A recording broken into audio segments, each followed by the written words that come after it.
안녕하세요. 권현진입니다. 오늘은 챕터 2 화학의 초기 역사부터 시작해서 화학의 화합물의 명명법까지 공부를 해볼 텐데요. 이 챕터는 우리가 크게 세 가지로 나눠볼 수가 있습니다. 첫 번째 부분은 과학사적인 이야기를 중심으로 해서 1부터 3까지 이야기를 풀어볼 거고요. 두 번째 내용은 원자가 어떻게 발견이 됐고 그 다음에 원자 안에는 어떤 입자들로 구성이 되어 있는지에 대한 내용을 가지고 4와 5장에서는 얘기를 할 거고요. 그 다음에 분자, 이온, 주기율표, 그리고 화합물의 명명법 등에 대해서 공부를 해보도록 하겠습니다. 그러면 먼저 2-1 화학의 초기 역사와 그리고 기본적인 화학의 법칙 몇 가지, 그리고 돌턴의 원자론에 대해서 우리가 얘기를 해볼 텐데요. 자, 이번은 데모크리토스예요. 데모크리토스 하면 우리가 뭘 먼저 떠오르냐면 물질은 가장 작은 어떤 입자라는 것으로 되어 있다라는 아이디어를 처음에 주장하신 그런 분입니다. 그리고 이 원자를 우리가 입자를 뭐라고 얘기했냐면 아토머스라고 얘기를 했어요. 여기서 아라는 거는 not이라는 의미를 가지고 있고요. 토머스라는 거는 to be cut. 그러니까 이거는 더 이상 자를 수 없는 아주 가장 작은 입자라는 어떤 입자의 처음 개념을 가지고 있었죠. 하지만 데모크리토스는 이 이론이 나오고도 한 2000년 동안 그의 이론이 받아들여지지 않았습니다. 왜냐하면 입자론 외에도 진공에 대한 아이디어를 가지고 있었고요. 그 당시에는 신이 없는 진공이라는 어떤 개념은 절대로 받아들일 수 없었기 때문에 데모크리토스의 이론은 이제 한참 동안이나 묻혀 있었죠. 반면에 아리스토텔레스라고 하는 사람은 4원소설이라고 해서 물, 불, 흙, 공기 이 네 가지 원소로 이 세상이 구성이 되어 있다라는 아이디어를 냈고요. 그의 이론이 한참 동안 과학사에서 또는 철학사에서 대부분을 다 차지하고 있었죠. 자, 하지만 데모크리토스의 이론은 후세에 이르러서 여러 과학자들에 의해서 다시 한번 빛을 발하게 됩니다. 자, 이분은 보일이에요. 보일 그러면 여러분들이 뭐가 생각나냐면 압력과 부피하고의 관계에 있어서 실험을 한 사람으로 유명합니다. 보일은 영국의 귀족이에요. 그리고 실험실을 제대로 갖춰가지고 실험을 했단 말이에요.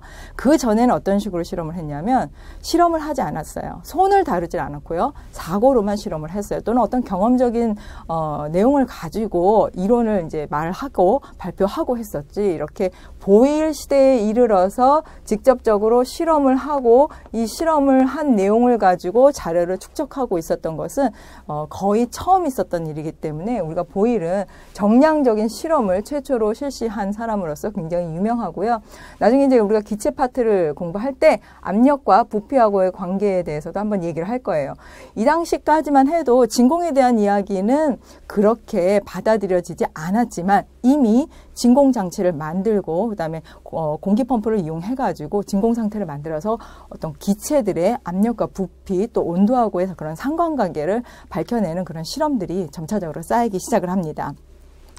자, 그리고 나오는 분이 프레스틀리예요. 근데 프레스틀리는 이름에서도 우리가 알 수 있듯이 이분은 신학을 했던 분이거든요. 신학을 하면서 같이 목회 활동도 하면서 이제 실험도 하고 그랬던 분인데 산소라는 거를 발견을 했고요. 산소의 그 당시 이름은 탈플로지스톤이라고 얘기를 했어요. 프리스틀리의 그 비석에 보면은 옥시전을 발견한 사람이다라고 얘기를 할 텐데 아마 프리스틀리가 그 비석의 문구를 보면 화를 낼 수도 있어요. 왜냐하면 내가 언제 옥시전을 발견해서 난 플로지스톤인데 탈플로지스톤을 내가 발견했단 말이야. 왜 그런 반박이 나오느냐. 똑같은 산소를 가지고 프리스틀리가 본 탈플로지스톤의 개념은 우리가 지금 현재 얘기하고 있는 그 산소하고는 정반대의 어떤 아이디어를 가지고 있었거든요. 그 당시에는 플로지스톤이라는 이론이 이제 팽배해 있었고 탈플로지스톤이라는 말 자체가 플로지스톤이 빠져나가고 있는 그런 상태에서 발견되는 공기라고 얘기를 했기 때문에 이 프리스틀리 입장에서는 옥시젠이라는 개념을 받아들이기가 쉽지가 않았어요. 우리 쉽게 그 프리스틀리가 했던 실험을 간단하게 보면요. 이제 수조에다가 물을 넣고 여 위에다가 이제 금속회라고 해서 이제 산화된 금속, 산화금속이라 금속회라고 우리가 얘기를 합시다. 산화수은을 가지고 실험을 했는데요. 이거를 자, 이렇게 밀폐시켜 놓고 이 안에 이제 수소 기체로 가득 넣은 다음에 연소를 시킵니다. 요렇게 연소를 시키고 나면 이게 지금 금속회가 반응을 하면서 금속만 남아버리게 되겠죠. 이때 금속만 남아버리고 여기 이제 수조에 물이 약간 상승하는 그런 모습을 이제 그 플로지스톤이 발견하면서 이것 봐라. 이게 연소하고 타서 나갔으니까 플로지스톤이 비어있는 것만큼 이렇게 빨아들였기 때문에 이런 현상이 나타나는 거야 라고 얘기를 했어요. 또 이제 재밌는 거는 탈플로지스톤은 이 사람이 연구 논문에 뭐라고 썼냐면 여기 자세히 잘 보일지 모르겠지만 여기 안에 실험실 쥐가 있어요. 프레스틀리가 이제 쥐에다가 실험을 했는데 이 기체를 산소 기체를 여기다 이제 주입을 해주는 거죠. 그리고 이 산소 기체를 이제 마시면은 뭔가 기분이 좋아진다든지 무슨 건강한 그런 느낌이 났었나 봐요. 뭐 논문에 뭐라고 썼냐면 나중에 사치하는 사람들이 사서 마실 수 있는 공기가 될 것이다. 지금은 나랑 이 실험실 쥐만 마시는 공기다라고 이 탈플로지스톤 산소에 대해서 언급을 했습니다.